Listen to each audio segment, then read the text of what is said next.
Magandang araw po. Sa lahat po na makakapanood nito.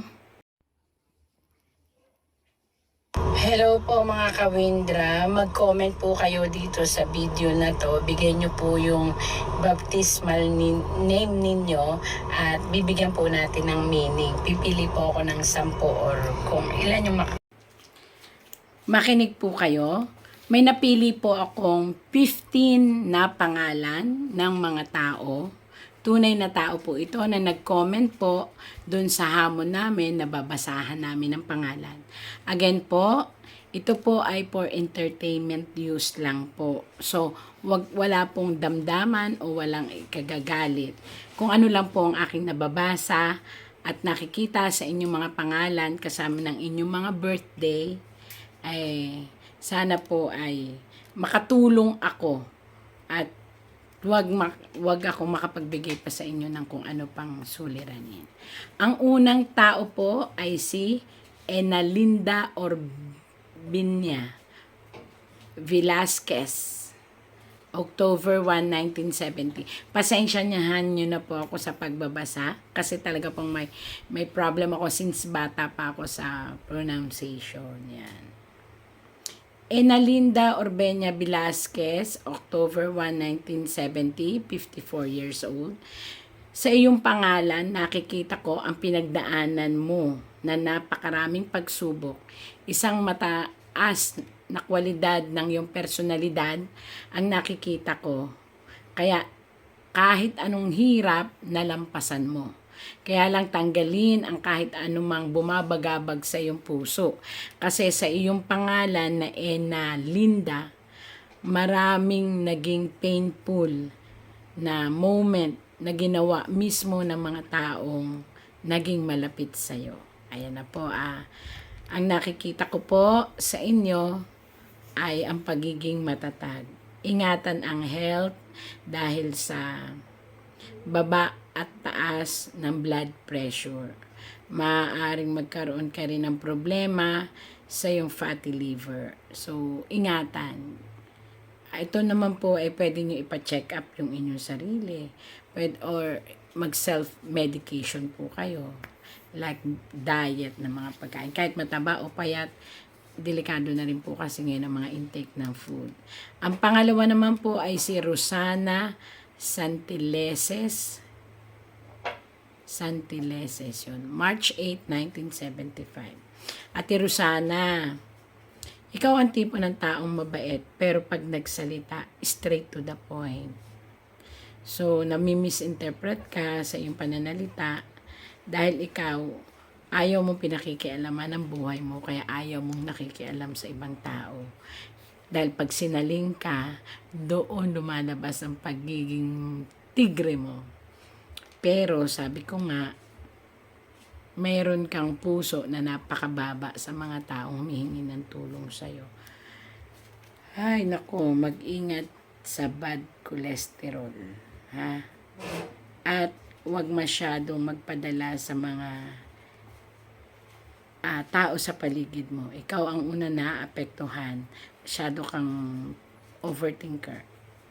Kailangan magpahinga at may binat ang iyong katawan. Ang iyong pasmado kumbaga sa mga naghihilot-hilot dyan. Kailangan mo mag-relax. Ayan. Erdelisa Joy Saldivar Garcia, November 4, 1991, 33 years old. Erdelisa, mayroon kang dinadanas na trust issue. Yan tayo sa trust issue.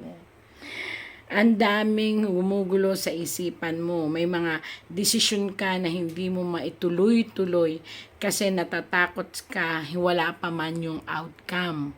Ibig sabihin, nag-overthinker ka, inuunahan mo ang mga desisyon.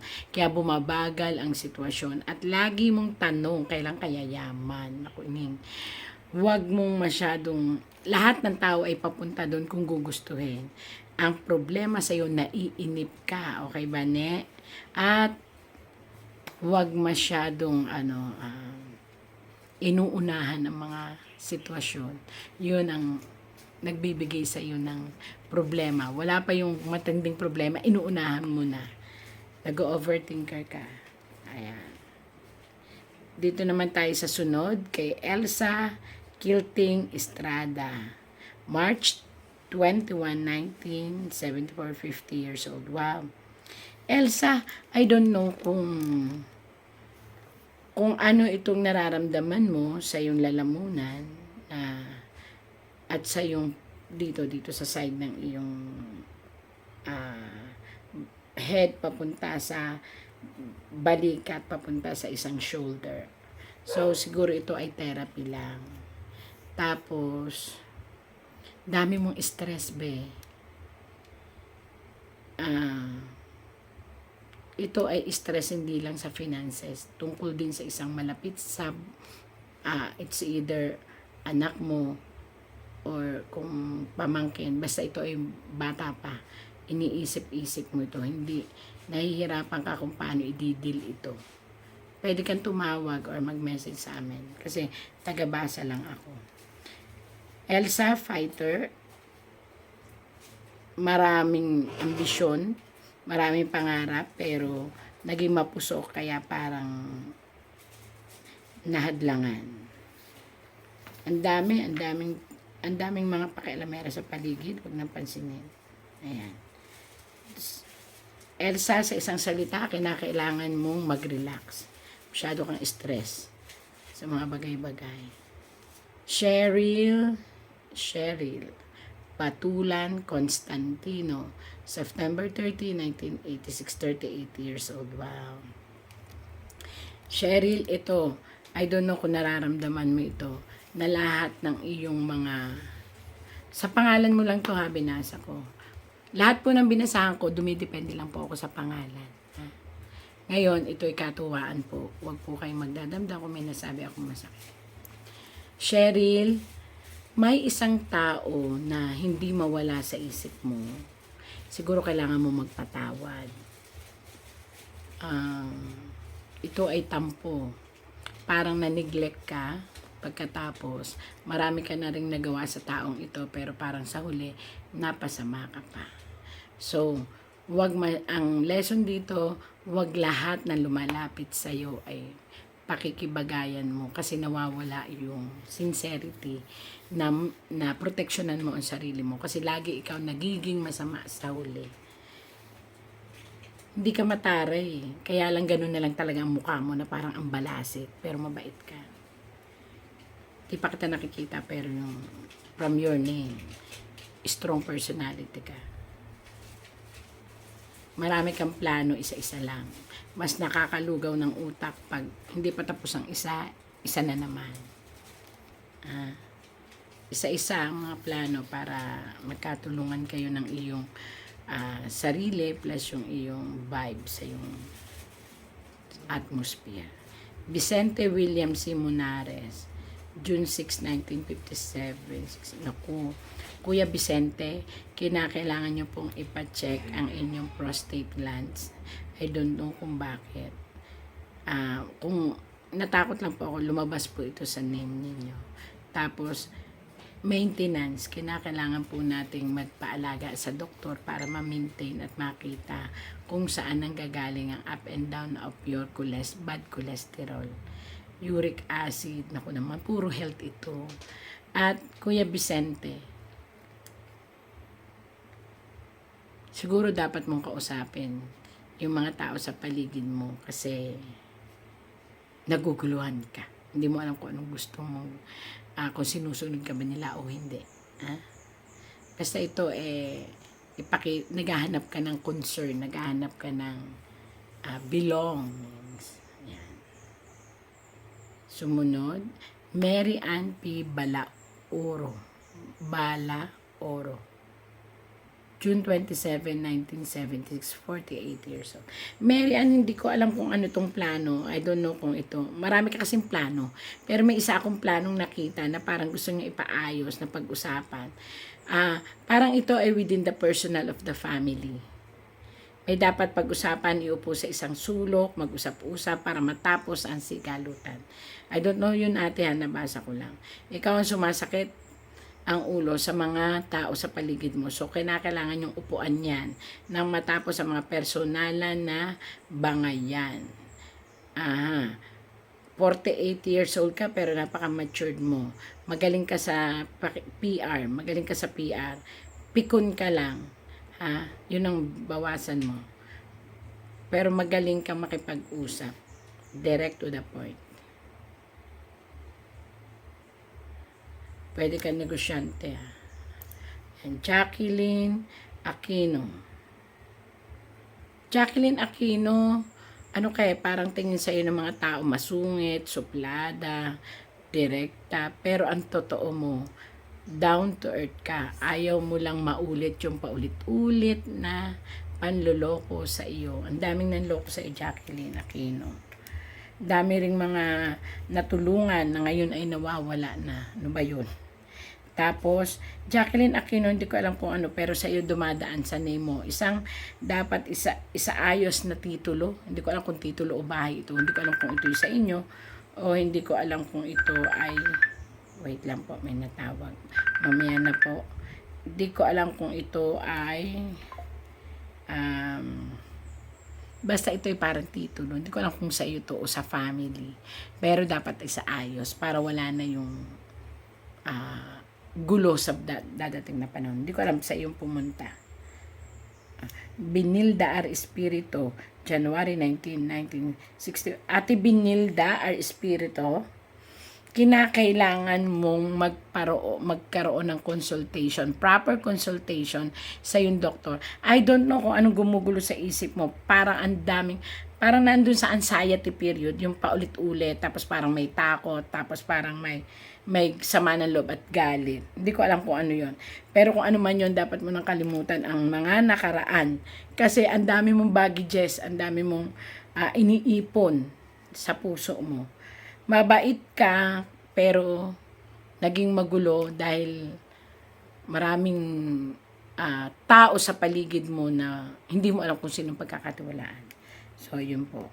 Grace Gio, sumunod. Grace Gio o Gio. Robert, October 5, 1986. 38 years old. Grace, I think dapat kumonsult ka kung may mga paranormal healer sa inyo. Yung mga kumukontra ng mga plano mo, may isang akong nakikita na nakamasid sa'yo, na parang hinahanap ka lang na magkamali. I don't know, paranormal ito, yun ang lumabas. Ang lakas ng strong paranormal sa iyo. Para kang hinihila nila na mabagok, mapagod, yun. Yung tumigil kung ano man ang inuumpisahan. Pero hindi, malakas ang spirit mo lumalaban. Yung mga plano, finances, more on finances. Kasi pagod ka na pagdating sa personal affair. Trust issue, yan. Laging yan ang meron sa'yo. Sumunod si Annie Saragina, April 5, 1971. 53 years old. Naku. Annie Saragina. Wala ka bang nararamdaman sa yung sikmura? Kasi through your name, may nagmamanifest dito na mahinang panunaw or fatty liver, ha? Tapos, hindi ko alam kung ano ito na bumabagabag sa isip mo tungkol ito sa family. Hindi ko alam, merong kasing parang dalawang tao. Tapos, nakita ko lang sa pangalan mo, ha? May dalawang tao na parang hindi ko alam kung ito ay kapatid mo o ito ay anak mo o ito ay kadugo mo, pero nagkikita. Pero alam mo na may problema. So, within the family ito, kailangan yung ikaw ang pumagitna, ha? Para maayos na. Tapos, ang finances, medyo kailangan strong na ang will mo na wag lahat ng bilihin, lahat ng lumalapit ay bigyan. Kasi kailangan nyo ngayon ang financial na pag-iisip kung paano i-waste or gagamitin yung mga finances na pumapasok kasi may kagipitan. Kita ko dito ngayon, oh. Yan. Si Jose S. Giorsoa. Pasensya na ho kayo ha pag mali ang pronunciation ko. Intindihin nyo na lang po ako. I-correct nyo na lang po ako. Pero kahit po mali ang pronunciation, yung vibes na nakikita, doon tayo magdidetermine. June 19, 1959, 65 years old. May nakikita akong ugat na problemado at mabigat na parang nakadagaan sa papuntang dibdib. And I don't know kung pilay ho ito. Papunta sa balakang, pababa ng paa. Kaya kayo nagkakaroon ng Achilles tendons, yung parang sumasakit siya, yung talampakan. Minsan parang pag itinapak mo, may bigat. So ingatan nyo po ang health ninyo. More on health ito. Kaya magpa-check up. May kinagagalitan kang isang tao na hindi naman masama ang ipinapayo mo pero parang ayaw niya makinig. Nakikita mo ito palagi. Yan. Trinidad Visitacion, Juan, July 2, 1973. Si Trinidad Visitacion, alam niyo sa totoo lang, sa pangalan mo, pwede kang maging kagaya ko eh. Hindi ko lang alam kung alam mo or nararamdaman mo. Pwede kang manghilot. Meron kang parang power na hindi na-develop. Ang lakas ng intuition ko sa iyo. Kaya lang ay yung sikmura mo at saka yung UTI, ingatan mo ha. Tapos, wag mo na intindihin yung ibang tao. Yun lang naman nagbibigay ng problema sa iyo, yung ibang tao. Pag ikaw okay naman. O, di ba? Ang dami. Sa name lang po yan. Maraming ibig sabihin. So, maraming salamat po. Sige po, pipili pa po kami ng iba pa. Abangan po part 2. Mag-comment naman po sana yung mga nabasahan ko ha. At again, ito po ay for entertainment use. Kung sakali pong mali ang pronunciation ko na inyong mga apelido, pagpasensyahan nyo na po ako. Bye-bye po.